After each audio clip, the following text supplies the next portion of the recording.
I know the media has other things to do today, but I'd like to take some questions. Anybody has anything they want to bring up? Gee, I covered it all? Yes, sir. For some of us that don't know you as well, can you just go over your position on a couple of issues like Sure. Gay rights, abortion, congestion pricing? I'm pro-choice. I'm for obviously the issue you may want to ask about is the issue we may be voting on in the City Council tomorrow, congestion pricing. I am totally against that. I understand the well-meaning behind it to address the traffic situation in Manhattan. But you know what?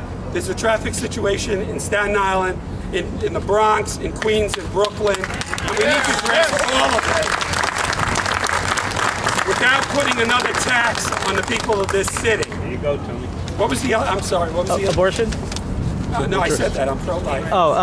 Gay Gay marriage. rights. I'm a supporter of gay rights. Every gay rights legislation that has come through the City Council, I support. I do support the equal marriage legislation. What was the other? That's it. And one of the things I didn't mention, and it goes to a lot of the things that have come up in the press recently, we need to restore a sense of ethics to government.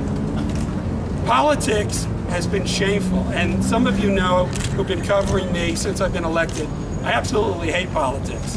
I'm not in this for politics. I'm in this for public service. There should be a difference between politics and governing, and that's what we have to change, not only city government, but at every level of government. We need to do the right thing by the people of this city rather than the politically correct thing. Oh, okay, then you. What do you think are the advantages and the disadvantages of coming from Queens in running for citywide mayor? Well, people say that we've been waiting a long time for a candidate from the other boroughs. I never use the term out of boroughs. Other boroughs. I don't think it matters what borough I'm coming from. The issues that resonate in my district throughout the borough of Queens resonate in Brooklyn and Staten Island and the Bronx and Manhattan. It all revolves around planning, development, quality of life, and making sure that every person's personal issues are addressed. And right now, that's not happening. And that's, by the way, the first time you called me sir. Is it because I'm running for mayor? You always called me Tony. Please continue to do that. Tony, it appears you mentioned a tax issue, but there is one thing that's question. How would you plan to reduce the question? Well, The first question. The second one is, realistically, how do you assess your own taxes? sure. I admit it, I'm the underdog. But why am I the underdog? Because I'm not raising the huge amounts of money that some of my future opponents are raising. Well, why is that? Because one of the industries that I've consistently fought against has been the real estate industry. And I give them A. The real estate industry, it's well known, gives the most amount of money to elected officials running for higher office.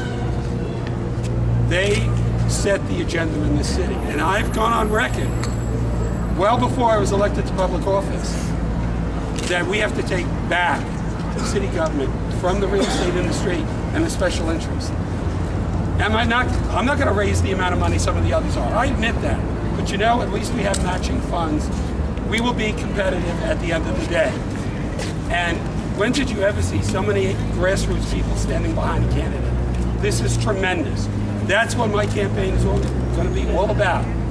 Grassroots organization and people.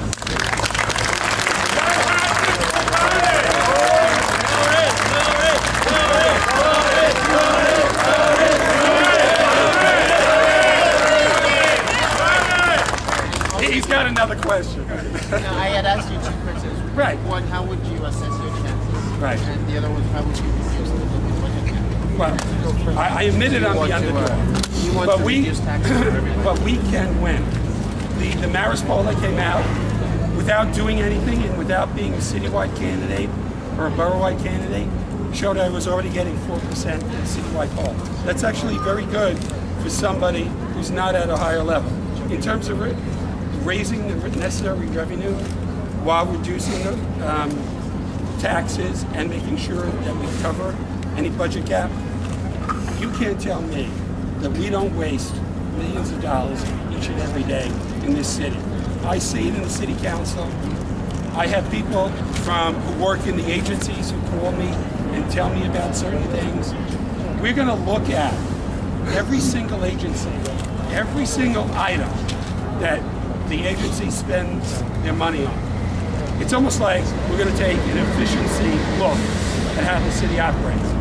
And over the years, and we'll be talking about this in depth at other press conferences, I've made a number of suggestions where the city can raise money by thinking outside the box. And I'm not going to give away the store at one press conference, but we'll be talking about that. But we can do both. We can lower taxes because that helps the economy, which generates the revenue, and we can reduce the budget without harming key services. If we really do it the right way and are not concerned about special interest.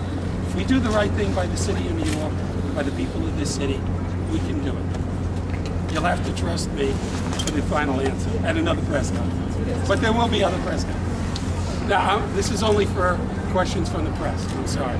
Nancy will talk afterwards. Anybody else? Listen, I want to thank the press for being here. This is the beginning of the revolution. We want to change, and I say we because it's not about me, it's about all of us, the way city government operates. And when that message gets out, we are going to win and change the nation's city government. Thank you.